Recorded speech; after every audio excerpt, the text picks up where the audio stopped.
في دقيقة أبرز أخبار الكرة العالمية. يواجه فينيسيوس جونيور انتقادات بشأن مطالبه المالية، إذ يطلب راتبا سنويا قدره 30 مليون يورو، ما تعتبره إدارة ريال مدريد مبالغة غير مبررة، رغم أن عقده ممتد حتى عام 2027.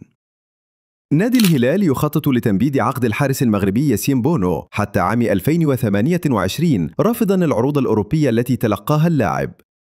مياتوفيتش يؤكد أن ريال مدريد يحتاج إلى لاعبين مبدعين في خط الوسط، ويحذر من تحميل الشاب أوردا جولر مسؤولية خلافة لوكا مودريتش. منذ انضمامه في 20 يوليو 2018 سجل فينيسيوس 106 أهداف وقدم 83 تمريرة حاسمة وتوج ب14 لقباً.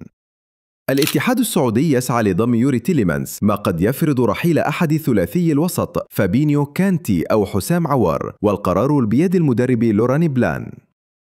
ريال مدريد يطلب تأجيل مباراته الأولى في الليغا حتى 24 من أغسطس ليحصل على 46 يوما من الراحة بعد مواجهة باريس سان جيرمان.